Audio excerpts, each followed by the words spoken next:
the only one on the trail. It's just me. It's dead quiet. You don't hear anything. As soon as I got to the trail where it turned into the wooden bridge to cross the creek, I heard this very low guttural grunt. When I got to it, it stood up and it turned around and it looked at me.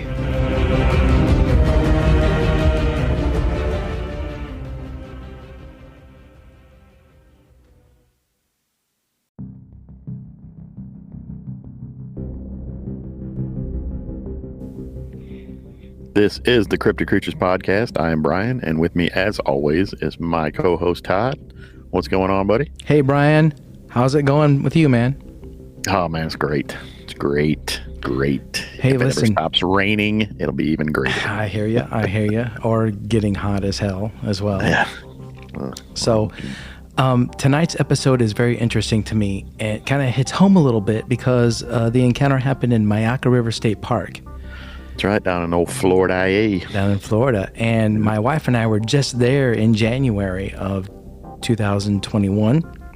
That's right. And went to that park. And we were in the very close area. When he talks about the towers he was talking about, we're in that very close area. So I'm pumped, and I want to hear the story. Mm-hmm. And I know, I am too. I'm excited to hear this one. So I don't want to waste any more time. But again, as always, listeners, guys, thank you so much for support. And keep listening. We wouldn't be here without you guys, and we appreciate it so much. This is what it's about, and this is why we're here. So that's right. Thanks again. That's right. All right. Let's bring Dustin on. You ready? Yeah, let's do it. All right, here we go. Dustin, welcome to the show. Thanks for coming on and talking to us, man. Thank you so much for having me on.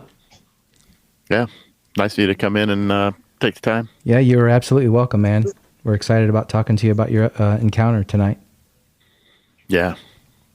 I'm excited about this one. So, Dustin, this happened in Florida. Is that correct? Yes, sir. Sure did. It happened in Florida. I was about 16 years old when this happened. I was camping at Myakka River State Park.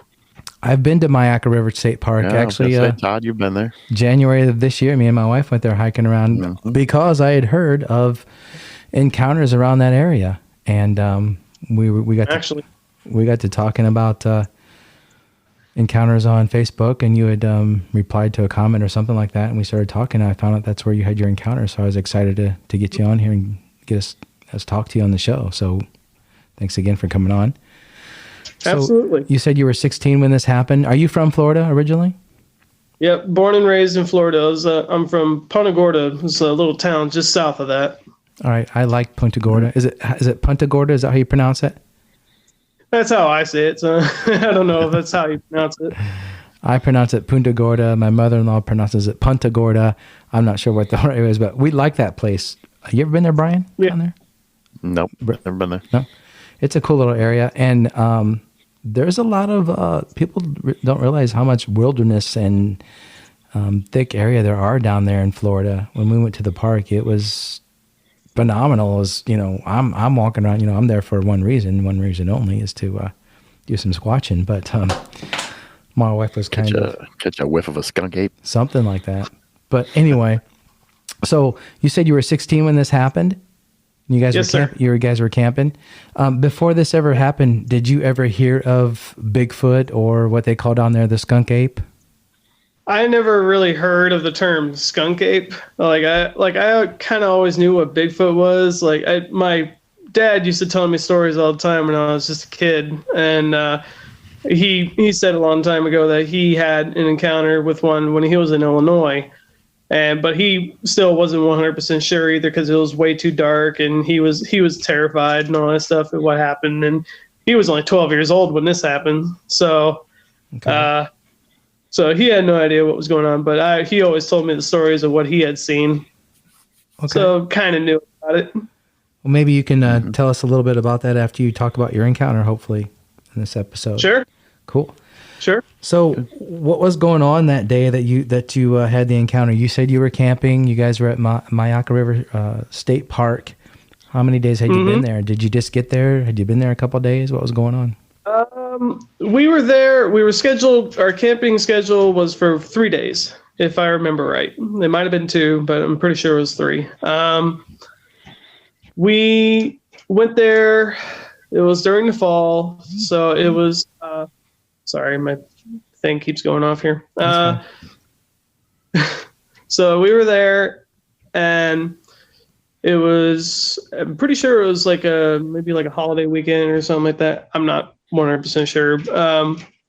But it was during the fall, and my parents and we all decided we wanted to go camping over here because I went there before they even knew about it on a middle school field trip. Mm-hmm. And I went there, checked it out. I fell in love with it. A lot of history there and stuff like that. I think like pioneers settled there or something like that. So I introduced it to my family and I said, "Hey, check this out. I figure you guys might like this." Cause we had a bunch of dachshunds with us. So they like to take them on walks and stuff like that. And, they fell in love with it. They go there almost every single weekend now. And, knowing them, they probably went today. Must be nice. Yeah. So we were over there camping, and at the time I was doing homeschool, and part of my curriculum was I had a photography class, and it was really cool. Basically the course was, hey, go take a picture of this, bring it in, it's like, if you're good at editing or something like that, go ahead and do it, and I wasn't really good at the whole editing part. So mine was always kind of like raw photos or whatever. I just always made sure I had good lighting. Mm-hmm. So I wanted to do some nature photography, and growing up, my dad was a hunter when he was growing up, but he was in Illinois when he did all that, where in Florida, not really too much to hunt other than hog and small deer and stuff like that, and gator, but taking a chance with that. But he taught me a little bit on how to hunt and how to get close to nature and how to get close to wildlife and stuff like that, and where you can get a good photo. And I was using some of the techniques that he told me.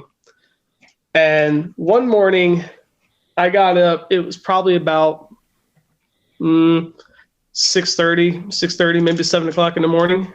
And it was the second day we were there, if I remember right. I went over to the canopy trail that they had there. And on that trail, it splits off into 2 sections. If you go right, it turns into this big tower that you can go up. It's about 70 feet up, and you can literally look around. It's 360 view of the whole entire canopy of the forest. But if you go left, like I did, it veers off into this other trail where as soon as you get to this one point, there's a small wooden bridge that you can go over this creek bed. And I wanted to go on that trail because I knew about the creek bed, so I knew animals were going to be over there getting water first thing in the morning and stuff like that. And I had gotten pictures of hogs that day, and I think I even got a deer at one point. But I was looking for maybe anything else, like bear or anything I could find. Mm-hmm. Panther if I was lucky. But so I went down there, and I'm the only one on the trail. It's just me. It's dead quiet. You don't hear anything. And I was told a long time ago, whenever that happens, that usually means there's a predator nearby. It's usually super quiet and everything's staying silent. You can hear like a pin drop. It's that quiet. Right. As soon as I got to the trail where it turned into the wooden bridge to cross the creek, I heard this very low guttural grunt off to my right-hand side. And at first I thought it was a really big hog, because this is what it sounded like. It was like a like that. But I couldn't see anything because the palmettos were so grown over, you couldn't see anything. Mm-hmm. So I went to the bridge and I walked on the bridge a little bit and I looked over to where I could see. And at first I thought I saw a black bear kind of knelt down by the creek, maybe getting some water or something like that. It looked like a black bear at first. And so I was like, oh, awesome, black bear. I was like, I haven't got a black bear on picture yet. I was like, so I went a little bit closer. I didn't want to go too close though, because it's a bear. You don't approach a bear. Yeah. So, That'd be so bad. yeah. So I got maybe within, I'm guessing maybe 100 feet of it. So not too close, but also not too far away. So I could see exactly what I was looking at. Mm-hmm. And, but when I got to it, it stood up and it turned around and it looked at me. And when it did that. At what time of day did you say this was? About 6:30, 7 o'clock in the morning. So it was bright. The sun was up. The sun was starting to come up. It was starting to come up over the canopy a little bit. So it was still, the woods were still kind of dark a little bit, but it was a really cool air day. So, and there was a lot of humidity because Florida is notorious for that. Dustin, how close were you to this thing when it stood up and turned around and looked at you? Maybe 100 feet. Wow. Maybe that might have even been shorter. What is that, like? I don't know. 30 yards, basically? Maybe 30 yards? Something like that. But all I know is when it stood up and it looked at me, I saw clearly that it was not a bear. What? Okay, go ahead and explain what you saw then. Tell us what exactly you saw in detail. I didn't see any snout. I didn't see any ears or anything like that. Anything that would indicate a bear at all. I saw this flat looking type of face, this nose that was kind of pointed upwards a little bit like a gorilla, and these really big black eyes. Mm-hmm. When I saw that thing, my world pretty much crashed down right at my feet. Yeah. I was, oh my God, that's not a bear. I was like, I had no idea what was going on. My heart was racing out of my chest, and I was in full adrenaline fight or flight mode. Oh yeah, I bet. But the thing was, I was so scared I could not move. I was terrified. How tall you think it was?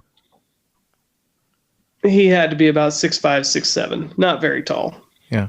Tall, but not very tall. All right. Did you know what you were looking at? That's about right for down there. That's what we heard down there. Yeah, that's right. They are short. At the time, I had no idea.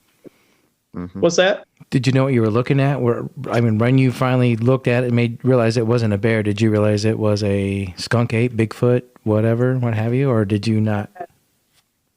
I had no idea what I was looking at.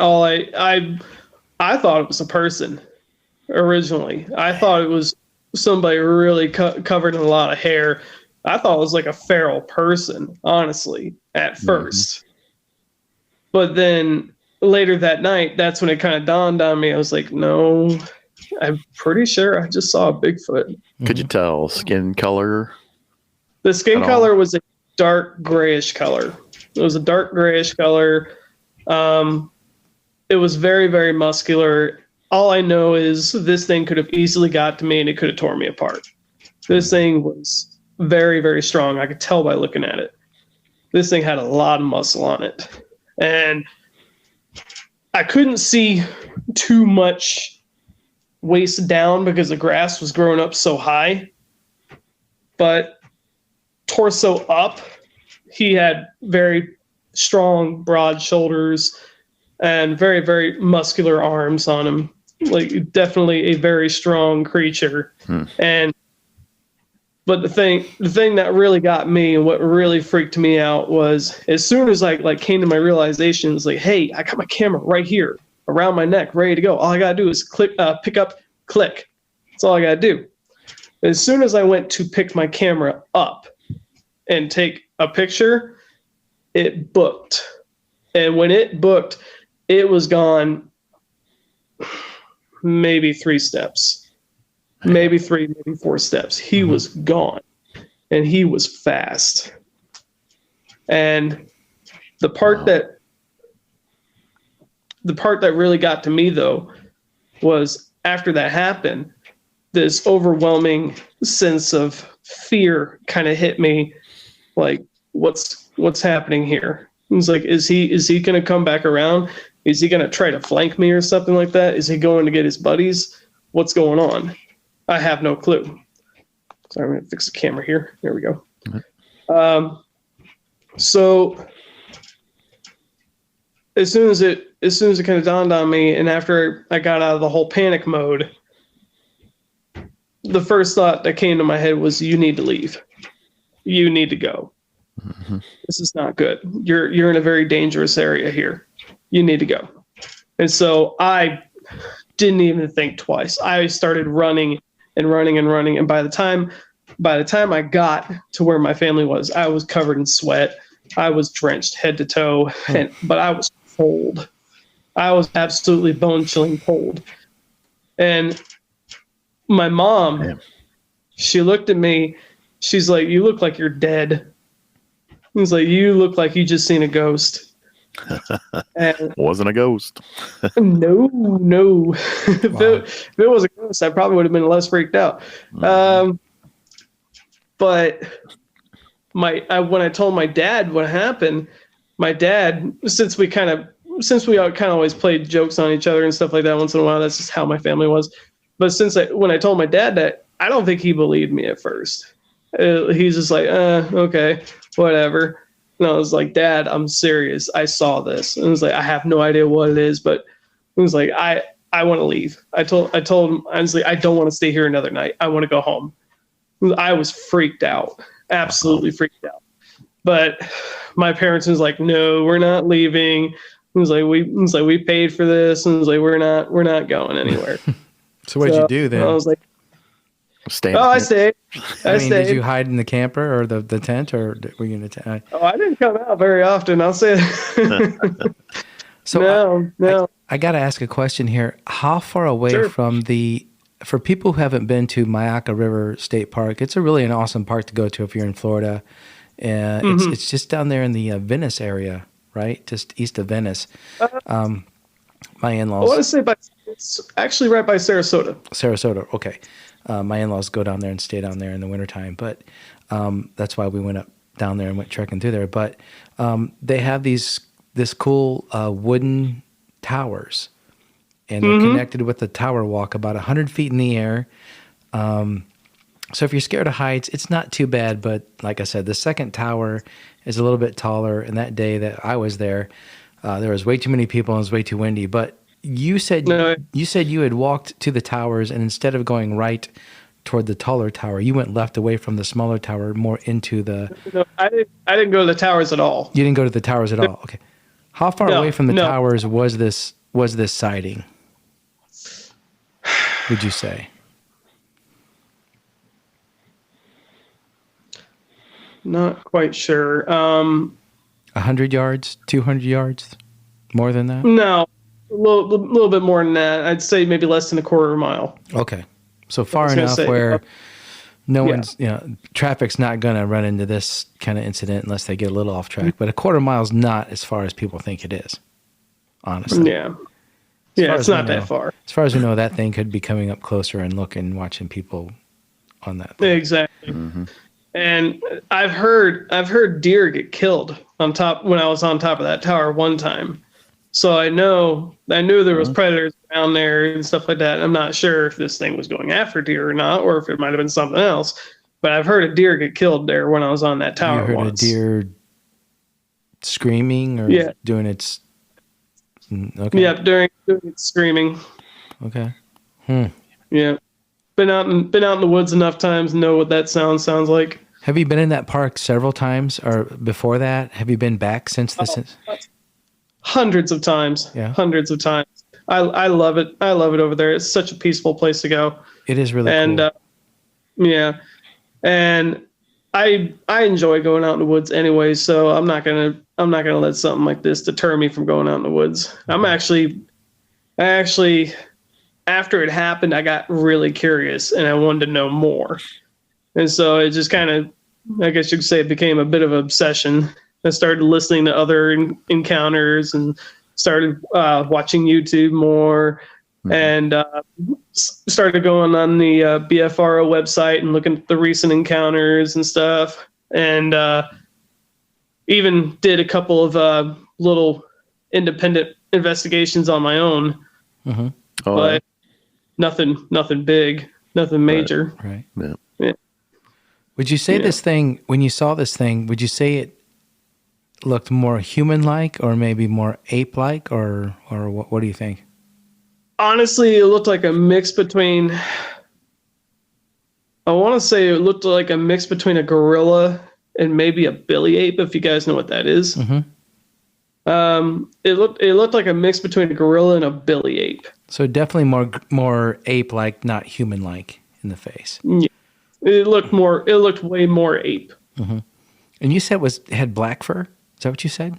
Or you thought it was a black bear? Fur. Yeah, black fur, was very matted. Was definitely not anybody in a costume, because first off, there ain't nobody standing in those gator-infested waters and then running off that fast in a gorilla costume. Sorry, no way. And do you think this was did you say it was a male, or could you tell it was a male or a female or anything? Or did you? I'm going to assume it was a male, because I didn't really pay too much attention to that stuff. Yeah. I was just more petrified more than anything, because the thing that kind of made me curious, though, is when it looked at me, it looked just as much surprised as I was. Yeah. Oh, I'm sure. And, yeah. So it kind of gave me this look like, what are you doing here? Who are you?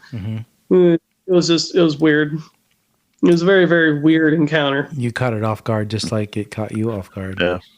Yeah. Did you notice any kind of smell, any odor? I did not smell a single thing. I didn't. The air was so heavy that morning, and the dew was just so heavy. And that, with it being October, it was a little bit cooler outside, and so with the cool air and the dew and stuff like that, I couldn't smell much. Yeah. Plus, I have horrible sinuses anyway, so never could. Anyway. I think when people have those encounters where they smell them, that's on purpose. I think they that's can control that. Like a skunk can. So to that's speak. what you caught it off guard. He probably didn't have time to. Yeah, he's probably like, "Oh shit, what the hell?" How long do you think the encounter lasted? Total seconds, minute? From not how it felt. How it maybe a minute. Oh, it felt forever, but honestly, it probably a minute. Wow. Yeah, maybe a minute, maybe shorter. I'm not 100% sure on time there. All I know is it felt like I was staying that damn thing for like an hour. So, do your parents believe in Bigfoot? After you told them that story, they just thought you were. They do now. They do now. They do now, because they've been back. They've been back there numerous times, and a couple of times that they've gone back there, my dad swears up and down that he saw something out of the corner of his eye. He's not 100% sure of what it was, but he says it was tall and it was black and it was upright. And then I went back in 2019. It was April 2019. I had heard of a encounter that happened on the left side of the road where there's no trails at. I actually went out there with my father to do a follow-up investigation after this encounter, because my dad, he seen something kind of out in the field there, but he couldn't see it exactly that well because it was way off. But there was people right behind them who had the telescopic lens. They were looking at it and they were freaking out. Okay. So we went right to where that spot was, and we actually found footprints. Did you guys do any castings or anything like that, or did not have any castings? Any pictures with or me. anything with your phone, or I got pictures. Okay. I sure did. I got pictures. If you can post them on our group page, if you're on our Facebook page, or join our group page and post those on there, or send it to us and we can post them. That'd be awesome, man. I actually did post them on Facebook for when I first joined the whole Sasquatch Believers Only page. Yep. Yeah. I did post them on there. Okay. And but you guys got a Facebook page as well? Yeah, we do. Yeah. A page and a group. Yeah. Just look for look up cryptid creatures, and then you'll see us on Facebook and be our friend, and then join our group or whatever. And feel free to post them on there. I'd like to see them for sure. And sure so would our audience, I'm sure. So. Yeah.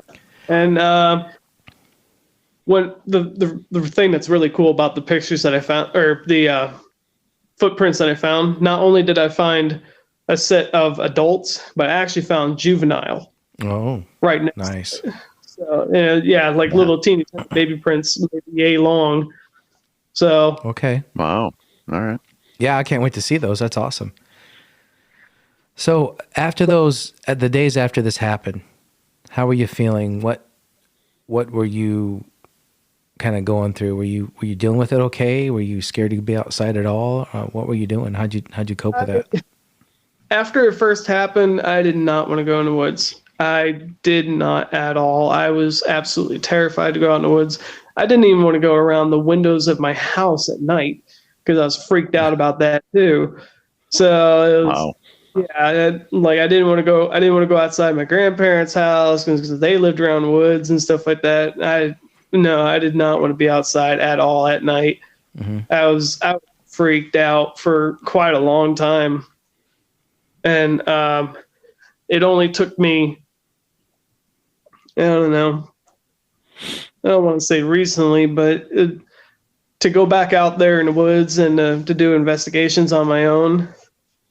And it took a lot of courage to kind of build that up and do it myself.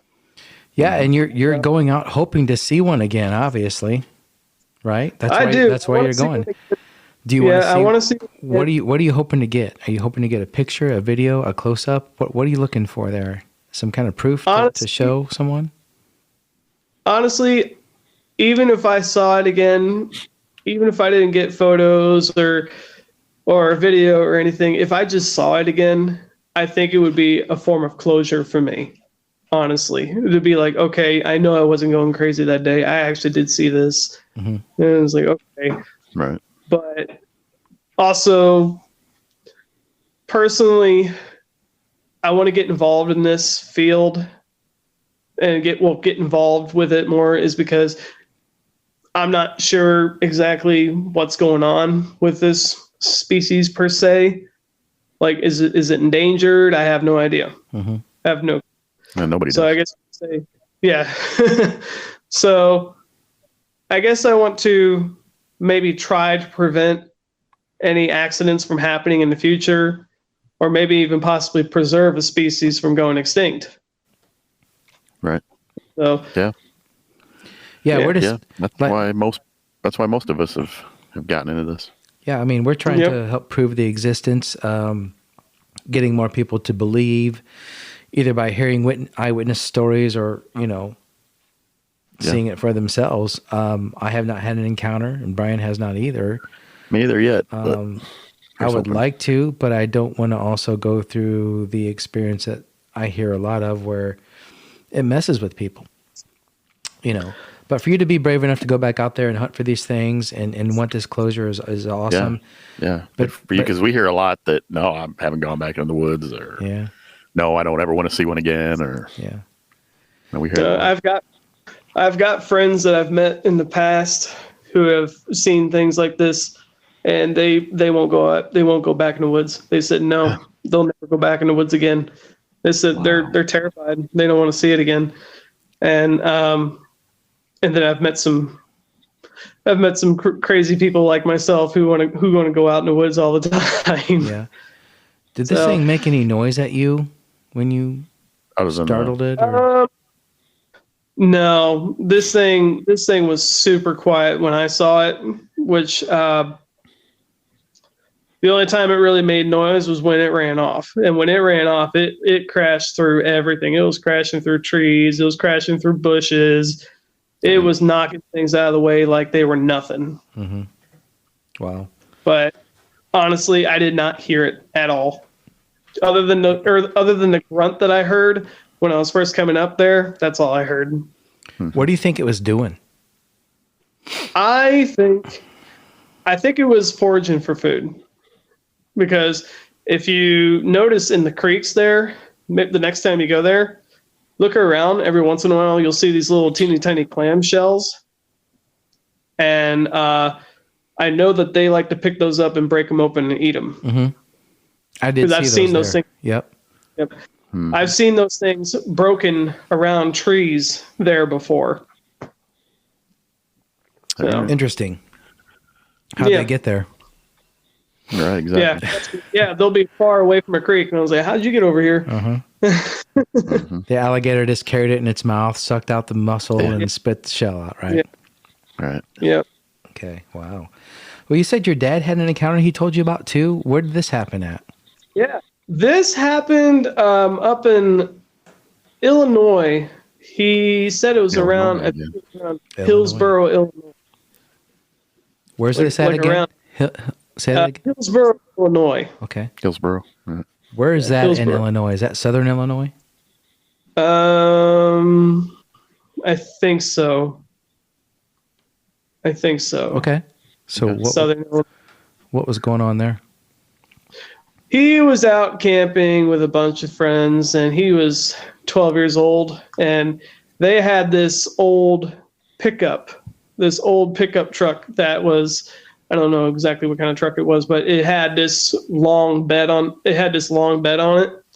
And what they would do is they would park it next to this creek, and they would throw a canopy over the top of it, and they would all slide in the back of this pickup truck, and they would sleep in the back of it. All right.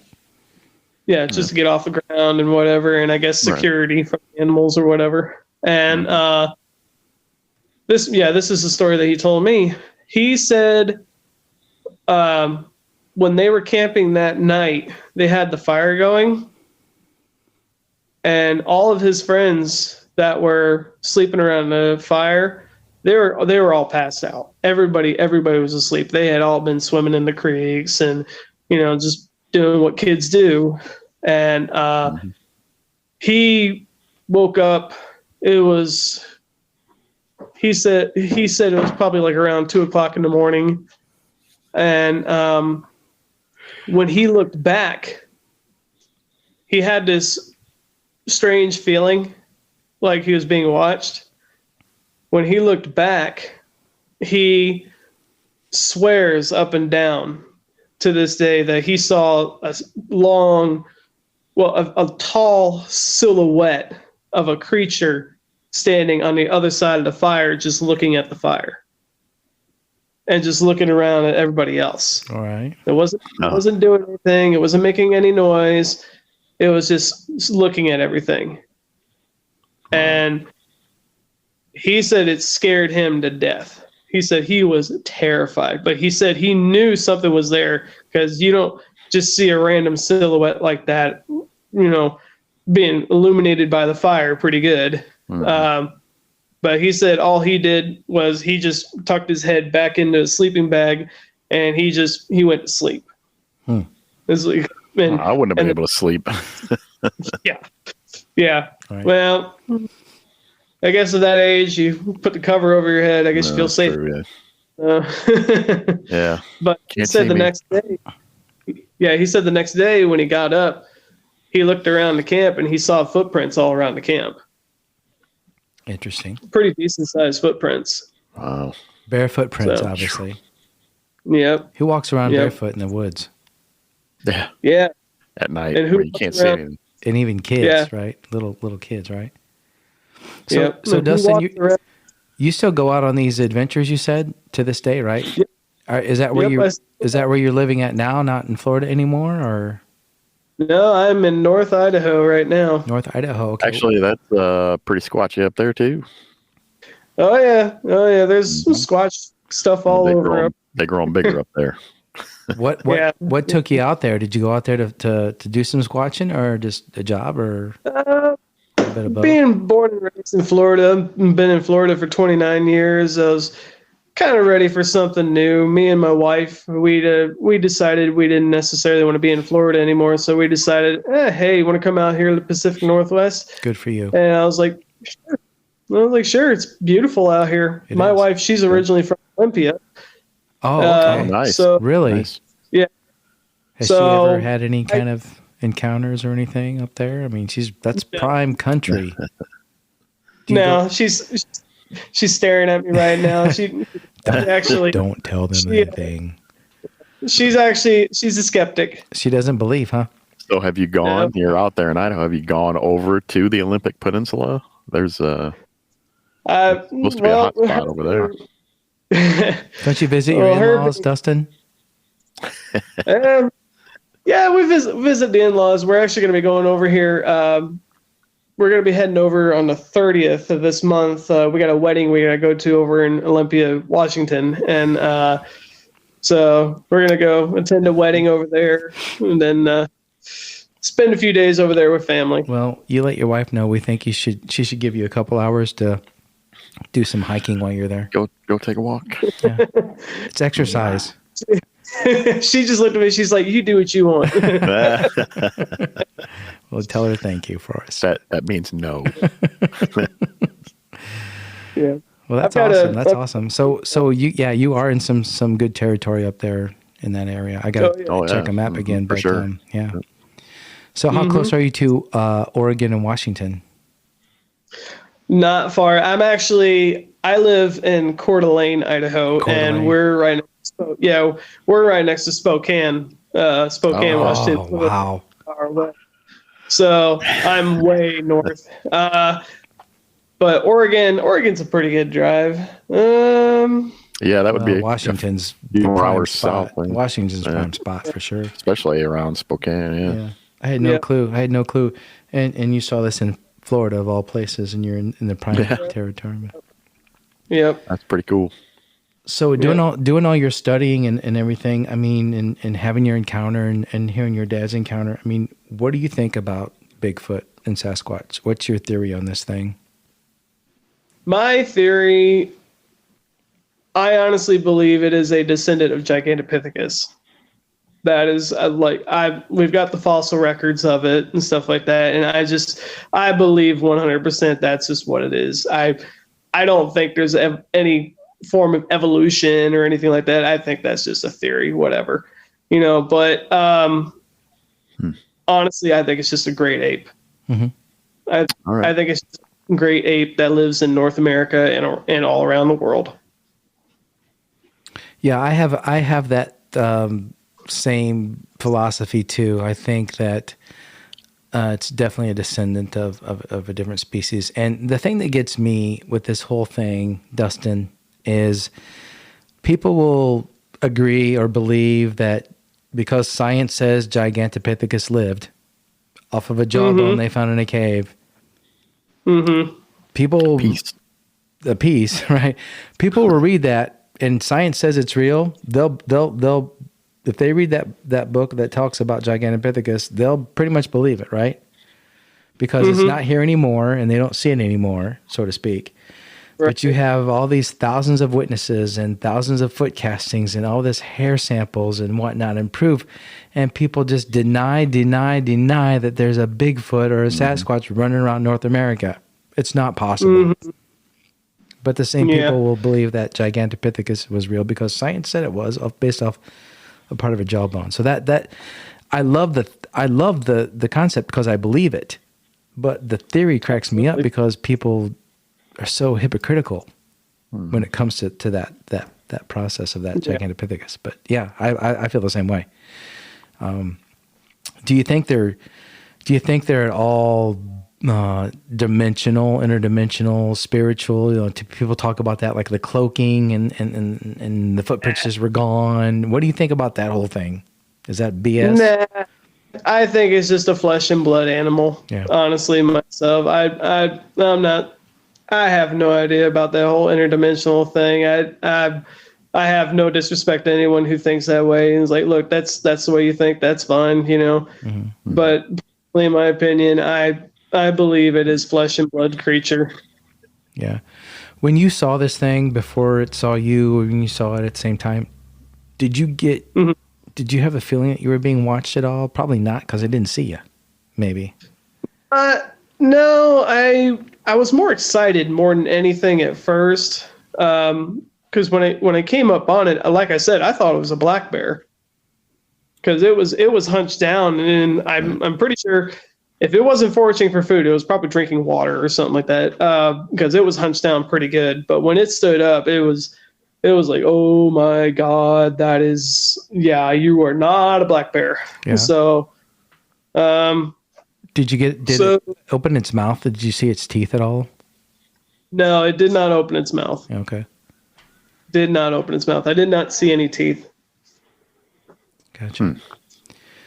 Well, man, that's an awesome story. And it's cool because, like I said, I've been close to that area before, so it makes me feel kind of cool. And I want to go back there and kind of check that out again sometime. You ever get back to Florida anymore?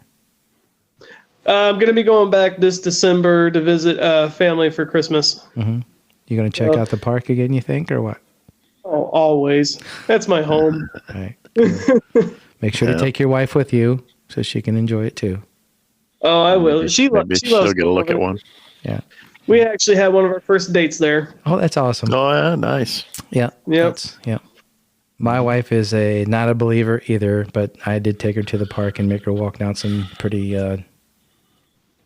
crazy, dense trails. She's like, "What are we doing back here? You know, get me out of here." She's worried about snakes. Oh yeah. Yeah, the snakes and stuff like that don't bother. Snakes and alligators. Yeah, we did see some alligators. Took a picture. But, well, Dustin, man, we appreciate you coming on the show once again and sharing your story.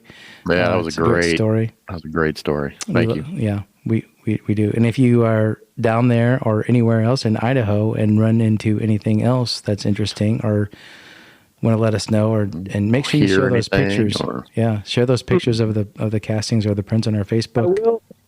I will tell you one thing that happened not too long ago. Okay. I was over at a park not too far, and it's in Hayden, Idaho, which is a town north of me.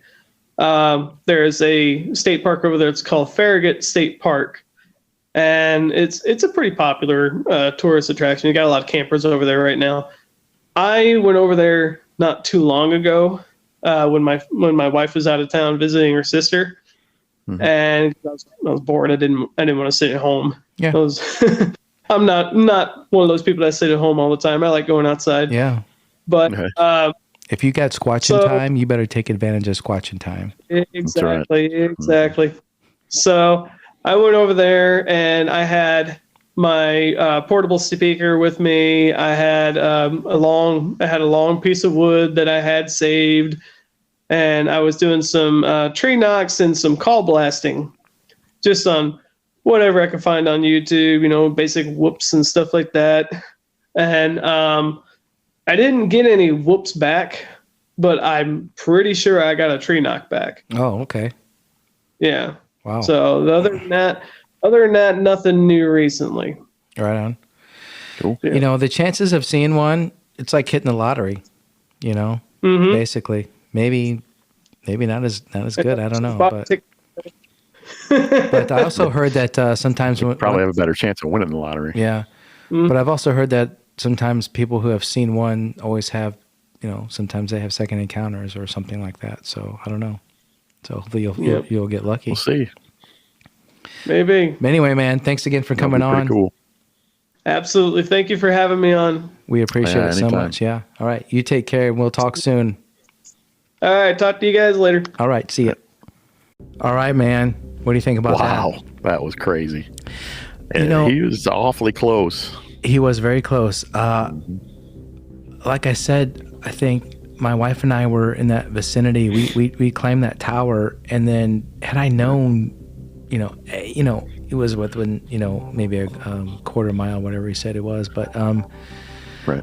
I've heard a lot of stories about those guys, seeing things out there, people seeing things out there in that park. And there's actually a documentary called The Skunk Ape Lives, done by Stacy Brown, right? Who we'd love to get on the show one day. And watched it. It's a great documentary, and it talks about it is really the Myakka River State Park, and that's why my wife and I went there. So yeah, if anybody hasn't seen it, watch it. It's really good. Definitely. But again, thanks to the listeners. If you guys had an encounter, you want to come on the show and talk to us and talk about your encounter and have a safe place to do it without ridicule and judgment. That's what we're here for. Email us at info@cryptidcreatures.co or get a hold of us on Facebook or Instagram at Cryptid Creatures. Or Twitter or every now and then TikTok, YouTube. We're on YouTube too. So YouTube. We got a YouTube channel. Reach out to us, guys. Let us know, and we'd love to hear your stories. So yes, we would. We appreciate the listens once again. Brian, always. Thanks for hanging out, man. Again, man, always fun. All right. Until next episode, I'll see ya. Yep. Bye. See ya.